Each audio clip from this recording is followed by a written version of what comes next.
ഈശോ മിശിഹായ്ക്ക് സ്തുതിയായിരിക്കട്ടെ. നമ്മൾ ആരാധനക്രമം അനുസരിച്ച് ഉയർപ്പ് കാലം 7-ാമത്തെ ആഴ്ചയിലാണ്. ഇതിലെ ഒന്നാമത്തെ വായന ഉൽപ്പത്തി പുസ്തകം 28-ാം അധ്യായം 10 മുതൽ 19 വരെയുള്ള വാക്യങ്ങളാണ്.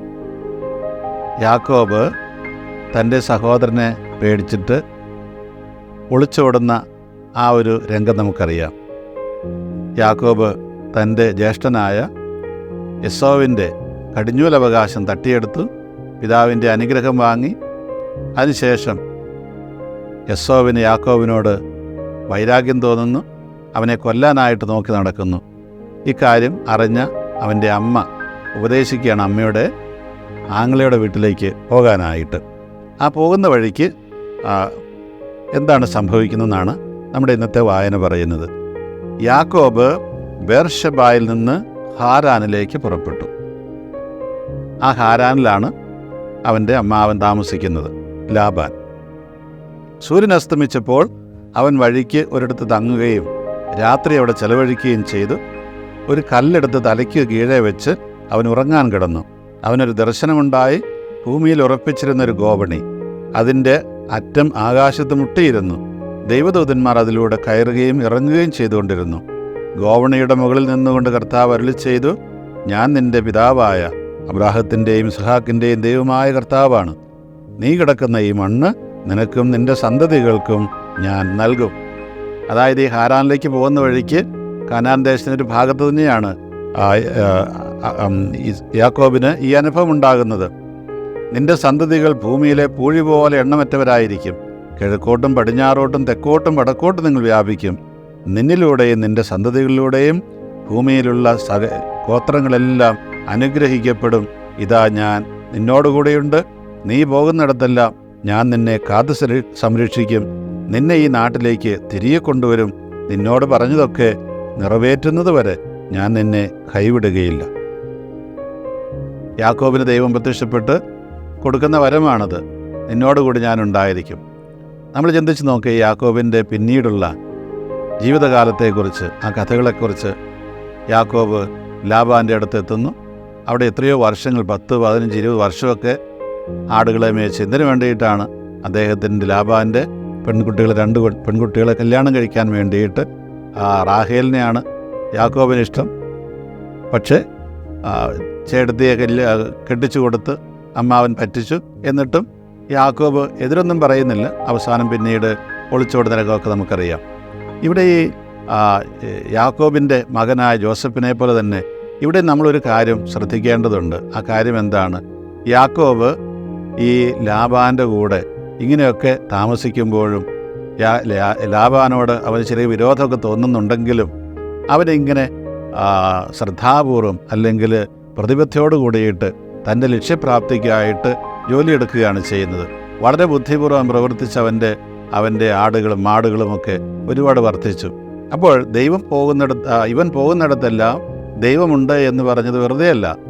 ഏതൊരു പ്രതിസന്ധിയിലും അതിനെല്ലാം അതിജീവിക്കാനുള്ള ആ ഒരു പരിഹാരമാർഗം ദൈവം പറഞ്ഞു കൊടുക്കും എന്നുള്ളതാണ്. ഇവിടെ ദൈവത്തെ കണ്ടുമുട്ടുന്ന ആ ഒരു രംഗം എങ്ങനെയാണ്? ഒരു ആകാശം മുട്ടുന്ന ഒരു കോണി, അതിൻ്റെ അങ്ങേയത്തിലേക്ക് മുകളിലായിട്ട് കർത്താവായ ദൈവം നിൽക്കുന്നു. യാക്കോബിനോട് സംസാരിക്കുന്നു. അതിലൂടെ ദൈവദൂതന്മാർ കയറുകയും ഇറങ്ങുകയൊക്കെ ചെയ്യുന്നു. അങ്ങനെ ഒരു സ്വപ്നമാണ് യാക്കോബ് കാണുന്നത്. അതായത് ഈ ദൈവം തന്നോടുകൂടി എപ്പോഴും ഉണ്ട് എന്നുള്ള ആ ഒരു ഉറപ്പ് ദൈവം കൊടുക്കുകയാണ്. ദൈവം ഇങ്ങനെ മുകളിലാണ് ഇരിക്കുന്നതൊക്കെ നമ്മുടെ സങ്കല്പമാണ്. ദൈവം എല്ലായിടത്തും ഉണ്ട്. നമുക്കറിയാം, ഒരു പുസ്തകം എഴുതുമ്പോൾ അങ്ങനെയൊക്കെ നമ്മൾ എഴുതും, അല്ലെങ്കിൽ വായനക്കാർക്ക് മനസ്സിലാകാൻ വേണ്ടിയിട്ട്. അവസാനം പറഞ്ഞത് എന്താണ്? നീ എവിടെ പോയാലും നിൻ്റെ കൂടെ ഞാനുണ്ടാകും, എന്നും നിൻ്റെ കൂടെ ഞാൻ ഉണ്ടായിരിക്കും. അപ്പോൾ ഇങ്ങനെ ദൈവം നമ്മളോട് നിരന്തരം പറയുന്നുണ്ട്. വാസ്തവത്തിൽ ദൈവം നമ്മളോട് കൂടെയുണ്ട്. പ്രതിസന്ധികൾ വരുമ്പോൾ നമ്മൾ വിചാരിക്കരുതെല്ലാം തകർന്നു, എന്നെ ദൈവം ഉപേക്ഷിച്ചു. ചിലരെങ്കിലും അങ്ങനെ ചോദിക്കും, പ്രതിസന്ധികൾ എന്തുകൊണ്ടാണ് ദൈവം എന്നെ ഉപേക്ഷിച്ചു? ദൈവം ഉപേക്ഷിച്ചിട്ടില്ല. ദൈവം പലപ്പോഴും നമുക്ക് ഈ പ്രതിസന്ധികളിലൂടെ കടക്കാനായിട്ടുള്ള അവസരം ഉണ്ടാക്കുന്ന എന്തിനാണ്?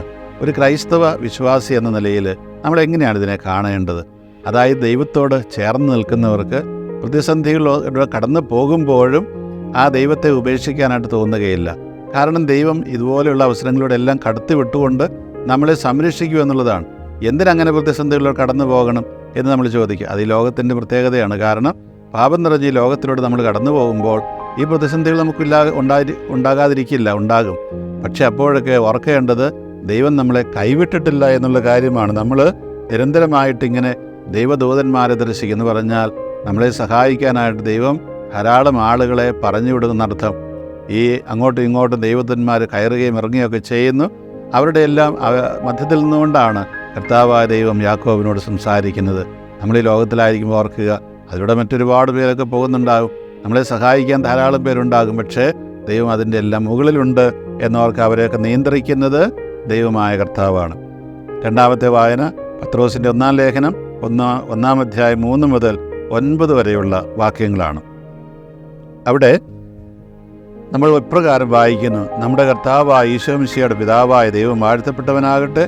അവിടുന്ന് തൻ്റെ കാരുണ്യാതിരേകത്താൽ ഈശോ മിശിഹായുടെ മരിച്ചവരിൽ നിന്നുള്ള ഉദ്ധാനം വഴി സജീവമായ പ്രത്യാശയിലേക്കും നിങ്ങൾക്കായി സ്വർഗത്തിൽ കാത്തു സൂക്ഷിക്കപ്പെട്ടിരിക്കുന്ന അക്ഷയവും കളങ്കരഹിതവും ഒളിമങ്ങാത്തതുമായ അവകാശത്തിലേക്കും നമ്മളെ വീണ്ടും ജനിപ്പിച്ചിരിക്കുന്നു. അവസാന കാലത്ത് വെളിപ്പെടുത്താനായി തയ്യാറാക്കിയിരിക്കുന്ന രക്ഷയ്ക്ക് വേണ്ടി ദൈവശക്തിയാൽ വിശ്വാസം വഴി നിങ്ങൾ കാത്തു സൂക്ഷിക്കപ്പെടുന്നു. അല്പകാലത്തേക്ക് വിവിധ പരീക്ഷകൾ നിമിത്തം നിങ്ങൾ വ്യസനിക്കേണ്ടി വന്നാലും അതിൽ ആനന്ദിക്കുവിൻ. കാരണം അഗ്നിശോധനയെ അതിജീവിക്കുന്ന നശ്വരമായ സ്വർണത്തേക്കാൾ വിലയേറിയതായിരിക്കും പരീക്ഷകളെ അതിജീവിക്കുന്ന നിങ്ങളുടെ വിശ്വാസം.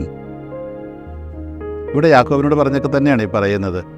നമ്മൾ ഈ പ്രതിസന്ധികളിലൂടെ കടന്നു പോകുമ്പോൾ പത്രോസ് നമ്മളെ ഉത്ബോധിപ്പിക്കുകയാണ്, അല്പകാലത്തേക്ക് വിവിധ പരീക്ഷകളിലൂടെ നിങ്ങൾ കടന്നു പോകുമ്പോൾ അങ്ങനെ നിങ്ങൾ വ്യസനിക്കേണ്ടി വന്നാലും നിങ്ങൾ ആനന്ദിക്കണം. മലയിലെ പ്രസംഗം ഓർത്ത് നോക്കുക. നമുക്കറിയാം ആ അഷ്ടഭാഗ്യങ്ങൾ എന്ന് പറയുന്ന മത്തായിയുടെ സുവിശേഷം 5-ാം അധ്യായം 1 മുതൽ 12 വരെ ഉള്ള വാക്യങ്ങളിൽ എന്നെ പ്രതി മനുഷ്യർ നിങ്ങളെ അവഹേളിക്കുകയും പീഡിപ്പിക്കുകയും നിങ്ങൾക്കെതിരെ വ്യാജമായിട്ട് എന്തെങ്കിലുമൊക്കെ പറയുകയും ചെയ്യുമ്പോൾ നിങ്ങൾ ആനന്ദിക്കുകയും ആഹ്ലാദിക്കും. കാരണം അപ്പോഴാണ് നിങ്ങൾക്ക് സ്വർഗം കിട്ടാൻ പോകുന്നത്. അതുപോലെ പത്രോസ് ഇതാണ് പറയുന്നത്, അല്പകാലത്തേക്ക് എന്ന് പറഞ്ഞാൽ അർത്ഥം നിങ്ങൾ ഈ ഭൂമിയിൽ ജീവിക്കുന്ന കാലം, അത്രയും കാലത്തേക്ക് നമ്മൾക്ക് അത്രേ ജീവിക്കാറുള്ളൂ. നമ്മൾ ഈ ഭൂമിയിൽ ജീവിക്കുന്ന കാലം കഴിഞ്ഞാൽ പിന്നെ നമുക്ക് ഇത്തരത്തിലുള്ള പ്രതിസന്ധികളൊന്നും ഉണ്ടാവില്ല.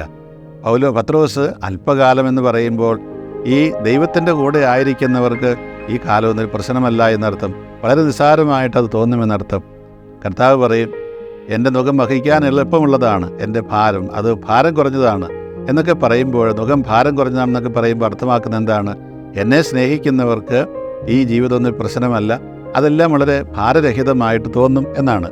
അതുതന്നെയാണ് പത്രോസും പറയുന്നത്. അല്പകാലത്തേക്ക് ഈ പരീക്ഷകൾ നിമിത്തം നിങ്ങൾ വ്യസനിക്കേണ്ടി വന്നാലും നിങ്ങൾ ആനന്ദിക്കുവിൻ. കാരണം അഗ്നിശോധനയെ അതിജീവിക്കുന്ന നശ്വരമായ സ്വർണത്തേക്കാൾ വിലയേറിയതായിരിക്കും പരീക്ഷകൾ അതിജീവിക്കുന്ന നിങ്ങളുടെ വിശ്വാസം. ഇതൊക്കെ നമ്മുടെ ഈ വിശുദ്ധ ഗ്രന്ഥത്തിൽ പലപ്പോഴും കടന്നു വരുന്ന ആശയങ്ങളാണ്. അതായത് നമ്മൾ ഈ അഗ്നിയിൽ ശോധന ചെയ്യപ്പെടുന്ന അല്ലെങ്കിൽ അതിൻ്റെ ശുദ്ധി പരീക്ഷിക്കപ്പെടുന്ന സ്വർണത്തെ പോലെ നമ്മൾ ഈ നമ്മുടെ വിശ്വാസത്തിൽ ജ്വലിച്ചു നിൽക്കുമെന്നാണ് ഈ പറയുന്നത്. നമ്മൾ പലപ്പോഴും പറയാറുണ്ട്, തീയിൽ കിളിർത്തത് വെയിലത്ത് വാടുകയില്ല എന്നുള്ളത്. നമ്മൾ തീയിലാണ് ജീവിക്കുന്നതെങ്കിൽ ചെറിയൊരു വെയിൽ വന്നാലും വലിയ പ്രശ്നമൊന്നുമില്ല. ഭയങ്കര ചൂടാണ് ഇപ്പോഴൊക്കെ. നമുക്കറിയാം, പത്രങ്ങളെടുത്താലും TV കണ്ടാലും എല്ലാം ഈ ചൂടിനെക്കുറിച്ചുള്ള വാർത്തകളാണ് പറയുന്നത്. ഭയങ്കര ചൂട്, 30 ഡിഗ്രി 40 ഡിഗ്രി ചൂടാണ്. മരുഭൂമിയിൽ ജീവിക്കുന്നവരൊക്കെ ഒന്ന് ഓർത്ത് നോക്കുക. ഈ സമയത്ത് അവരെന്നും 50-60 ഡിഗ്രി ചൂടിലാണ് കഴിയുന്നത്. അവർക്കൊരു 35 ഡിഗ്രി ഒന്നും ചൂടേ അല്ല. അപ്പോൾ നമ്മൾ ഓർക്കണം, ഇപ്രകാരം നമ്മൾ ഈ പ്രതിസന്ധികളിലൂടെ കടന്നു പോകാൻ ശീലിച്ചു കഴിഞ്ഞാൽ നമ്മുടെ ജീവിതം നമുക്ക് വളരെ എളുപ്പമായിട്ട് തോന്നും. കർത്താവിൻ്റെ ആ കൃപ, ആത്മാവ് നമ്മളിൽ ഉണ്ടാകണമെന്ന് മാത്രമേ ഉള്ളൂ. സുവിശേഷം, ലൂക്കാ സുവിശേഷൻ്റെ സുവിശേഷത്തിൽ നിന്നാണ് 24-ാം അധ്യായം 44 മുതൽ 53 വരെയുള്ള വാക്യങ്ങൾ. അവൻ അവരോട് പറഞ്ഞു, മോശയുടെ നിയമത്തിലും പ്രവാചകന്മാരിലും സങ്കീർത്തനങ്ങളിലും എന്നെക്കുറിച്ച് എഴുതപ്പെട്ടിരിക്കുന്നതെല്ലാം പൂർത്തിയാകേണ്ടിയിരിക്കുമെന്ന് ഞാൻ നിങ്ങളോടുകൂടെ ആയിരുന്നപ്പോൾ പറഞ്ഞിട്ടുണ്ടല്ലോ. അതെ, ഇതേതാ സന്ദർഭം? ലൂക്കായുടെ സുവിശേഷം 24-ാം അധ്യായത്തിൽ ഇരിക്കുന്ന സന്ദർഭം എമ്മാവുസിലേക്ക് പോകുന്ന ശിഷ്യന്മാരുടെ കൂടെ കർത്താവ് കൂടുന്നതാണ്. അവിടുന്ന് മരിച്ചിട്ട് 3-ാം ദിവസം ഉയർത്തെഴുന്നേറ്റു. അപ്പോൾ ഈ ശിഷ്യന്മാർ സങ്കടപ്പെട്ടു പോവുകയാണ്. അവൻ മരിച്ചവരിൽ ഉയർക്കുമെന്ന് പറഞ്ഞിരുന്നെങ്കിൽ ഒന്നും സംഭവിച്ചില്ല എന്ന് പറഞ്ഞ് സങ്കടത്തോടെ അവർ സ്വന്തം തൊഴിലിലേക്ക് തിരികെ പോകാനായിട്ട് എമ്മാവുസ് എന്ന് പറഞ്ഞ ഗ്രാമത്തിലേക്ക് പോവുകയാണ്. ഈ സമയത്താണ് ഈശോ അവരുടെ കൂടെ കൂടിയിട്ട് പറഞ്ഞു കൊടുക്കുന്നത്, നിങ്ങൾ എന്തിനാ സങ്കടപ്പെടുന്നത്? എന്നിട്ട് അവൻ അവരോട് പറഞ്ഞു, മോശയുടെ നിയമത്തിലും പ്രവാചകന്മാരിലും സങ്കീർത്തനങ്ങളിലും എന്നെക്കുറിച്ച് എഴുതപ്പെട്ടിരിക്കുന്നതെല്ലാം പൂർത്തിയാകേണ്ടിയിരിക്കുന്നു എന്ന് ഞാൻ നിങ്ങളോട് കൂടെയായിരുന്നപ്പോൾ പറഞ്ഞിട്ടുണ്ടല്ലോ. ഇവിടെ 3 കാര്യങ്ങളാണ് പറഞ്ഞു. മോശയുടെ നിയമം, പ്രവാചകന്മാർ, സങ്കീർത്തനങ്ങൾ എന്ന് പറഞ്ഞാൽ പഴയ നിയമം മുഴുവനെന്നാണ് അർത്ഥം. നമ്മൾ ഈ സങ്കീർത്തനമൊക്കെ വായിക്കുമ്പോൾ, പ്രാർത്ഥിക്കുമ്പോൾ ഇത് വല്ലതും നമ്മൾ ഓർക്കുന്നുണ്ടോ? മിക്കവാറും ഓർക്കുന്നില്ല. കാരണം നമ്മൾ വെറുതെ ഇങ്ങനെ അങ്ങോട്ട് വായിച്ചു പോകുന്നേ ഉള്ളൂ. യഥാർത്ഥത്തിൽ വിശുദ്ധ ലേഖനങ്ങൾ, പ്രത്യേകിച്ച് പഴയ നിയമം വായിക്കുമ്പോൾ ഓർക്കണം, ആ പുസ്തകങ്ങളെല്ലാം പരസ്പരം ബന്ധപ്പെട്ടതാണ്. ഉൽപ്പത്തി പുസ്തകവും പുറപ്പാട് പുസ്തകവും നന്നായിട്ട് വായിക്കാതെ സങ്കീർത്തനങ്ങൾ മനസ്സിലാവില്ല. പല സങ്കീർത്തനങ്ങളും ആ സങ്കീർത്തനങ്ങളിലും ആ ചരിത്രമെല്ലാമാണ് ആവർത്തിക്കുന്നത്. അത് ഓർത്തവർ പ്രാർത്ഥിക്കുകയാണ്, ദൈവത്തെ സ്തുതിക്കുകയാണ് ചെയ്യുന്നത്. അതുകൊണ്ട് നമ്മൾ ഈ മോശയുടെ നിയമത്തിലും പഞ്ചഗ്രന്ഥിയിലും പ്രവാചകന്മാരുടെ പുസ്തകത്തിലും സങ്കീർത്തനങ്ങളിലുമെല്ലാം എഴുതപ്പെട്ടിരിക്കുന്നത് കർത്താവിനെക്കുറിച്ചാണെന്ന് ഓർക്കണം. കർത്താവിൻ്റെ വരവിനെക്കുറിച്ചാണ് ഓർക്കുന്നത്, രക്ഷകൻ്റെ വരവിനെക്കുറിച്ച്. അതെല്ലാം പൂർത്തിയാകണ്ടേ? കർത്താവ് തൻ്റെ ശിഷ്യന്മാരോട് പല പ്രാവശ്യം ഇങ്ങനെ പറയുന്നുണ്ട്, താൻ ജെറൂസലത്തേക്ക് പോകണം, അവിടെ മഹാപുരോഹിതനാലും അല്ലെങ്കിൽ പരിസേരാലും ഒക്കെ വിധിക്കപ്പെടും, കുരിശിൽ തറയ്ക്കപ്പെടും, പക്ഷേ താൻ 3-ാം ദിവസം ഉയർത്തെഴുന്നേൽക്കും. അപ്പോഴൊക്കെ അവരുടെ ഭാവം എന്തായാലും ചിലപ്പോഴവർക്ക് മനസ്സിലാകുന്നില്ല, ചിലപ്പോൾ അവർക്ക് ദുഃഖം വരുന്നു, സങ്കടം വരുന്നു, ചിലപ്പോൾ അവർക്ക് ചോദിക്കാൻ പേടിയാകുന്നു. കർത്താവ് പറയാണ്, ഇതൊക്കെ ഞാൻ നിങ്ങളോട് നേരത്തെ പറഞ്ഞതല്ലേ, നിങ്ങൾക്ക് മനസ്സിലായില്ലല്ലോ. എന്നിട്ട് പിന്നെ എന്താ ചെയ്തത്? വിശുദ്ധ ലിഖിതങ്ങൾ ഗ്രഹിക്കാൻ തക്കവിധം അവരുടെ മനസ്സ് അവൻ തുറന്നു. അവൻ പറഞ്ഞു, ഇങ്ങനെ എഴുതപ്പെട്ടിരിക്കുന്നു, മിശിഹാ സഹിക്കുകയും 3-ാം ദിവസം മരിച്ചവരിൽ നിന്ന് ഉയർത്തെഴുന്നേൽക്കുകയും ചെയ്യണം. പാപമോചനത്തിലുള്ള അനുതാപം അവൻ്റെ നാമത്തിൽ യെരൂസലമിൽ ആരംഭിച്ച് എല്ലാ ജനതകളോടും പ്രഘോഷിക്കപ്പെടേണ്ടിയിരിക്കുന്നു. നിങ്ങൾ ഇവയ്ക്ക് സാക്ഷികളാണ്. ഇതാ എൻ്റെ പിതാവിൻ്റെ വാഗ്ദാനം നിങ്ങളുടെ മേൽ ഞാൻ അയക്കുന്നു. ഉന്നതത്തിൽ നിന്ന് ശക്തി ധരിക്കുന്നതുവരെ നഗരത്തിൽ തന്നെ വസിക്കുവിൻ.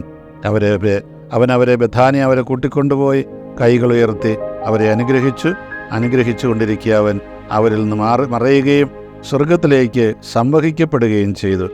അവർ അവനെ ആരാധിച്ചു അത്യന്തം ആനന്ദത്തോടെ ജെറൂസലമിലേക്ക് മടങ്ങി. അപ്പോഴെന്താ സംഭവിച്ചത്? ഇവിടെ കർത്താവ് അപ്രത്യക്ഷനായി, സ്വർഗാരോഹണം ചെയ്തു. എന്നിട്ടോ വെറുതെ പോവുകയല്ല, തൻ്റെ ആത്മാവിനെ അവരിലേക്ക് ആവാഹിച്ചിട്ടാണ് പോകുന്നത്.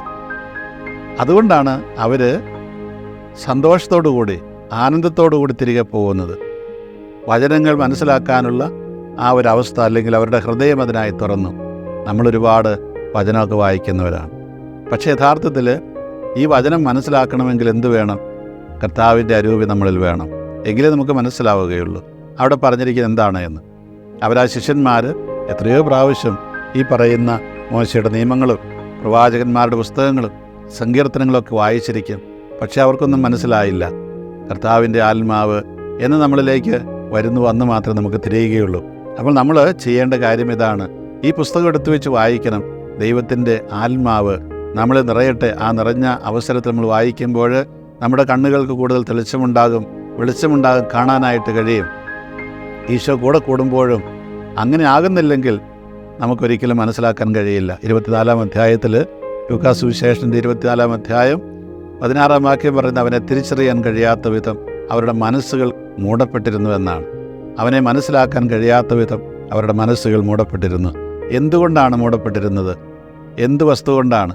അതായത് അവർക്ക് രക്ഷകനെക്കുറിച്ചുള്ള മുൻവിധി കൊണ്ട് മൂടപ്പെട്ടിരുന്നു, രക്ഷകനെക്കുറിച്ചുള്ള തെറ്റായ ധാരണ കൊണ്ട് മൂടപ്പെട്ടിരുന്നു. ഇത് തന്നെ ഇന്ന് നമുക്ക് സംഭവിക്കാം. നമ്മൾ പലപ്പോഴും ചിന്തിക്കുന്നത് സഭാസമൂഹം എന്ന് പറയുന്നത് ഭൗതികമായ നേട്ടങ്ങൾക്ക് വേണ്ടിയുള്ള ഒരു സമൂഹമായിട്ടാണ്. പക്ഷെ അതല്ല, നമ്മൾ പുളിമാവായിട്ട് വെളിച്ചമായിട്ട് ഈ ലോകത്തിൽ തീരേണ്ടവരാണ്. നമ്മളാകുന്ന പുളിമാവ് ഈ ലോകത്തെ മുഴുവൻ പുളിപ്പിച്ച് ഈ ലോകം മുഴുവൻ അപ്രകാരം ദൈവത്തിന് വേണ്ടി ജീവിക്കുന്ന സമൂഹമാകെ മാറുക എന്നുള്ളതാണ് അതിൻ്റെ ഉദ്ദേശം. കേവലം ഒരു സംഘടിത ശക്തിയായിട്ട് നിന്നുകൊണ്ട് എല്ലാം നേടിയെടുക്കുക എന്നുള്ളതല്ല. തീർച്ചയായിട്ടും സംഘടിത ശക്തിയായിട്ട് നമ്മൾ നിൽക്കണം. കാരണം എന്താണ്? ദൈവത്തിൻ്റെ സുവിശേഷം, കർത്താവിൻ്റെ സുവിശേഷം ഇവിടെ പ്രചരിക്കണമെങ്കിൽ നമ്മൾ ഒന്നിച്ച് നിൽക്കുക തന്നെ വേണം. അതിന് യാതൊരു സംശയവും വേണ്ട. എവിടെയാണോ നമ്മൾ വിഭജിക്കപ്പെടുന്നത്, പല സംഘങ്ങളായിട്ടല്ലെങ്കിൽ പല ഗ്രൂപ്പുകളായിട്ട് തിരിയുന്നത്, അവിടെ നമ്മുടെ നാശമായിരിക്കും സംഭവിക്കുന്നത്. ദൈവത്തിൻ്റെ വചനം നിരന്തരം വായിക്കുക, അത് മനസ്സിലാക്കാനായിട്ട് അവിടുത്തെ ആത്മാവിനെ അയച്ച് നമ്മുടെ ഹൃദയങ്ങളെയും മനസ്സുകളെയും ഒക്കെ അവിടുന്ന് തുറന്നു തരട്ടെ. ഈശോ മിശിഹായ്ക്ക് സ്തുതിയായിരിക്കട്ടെ.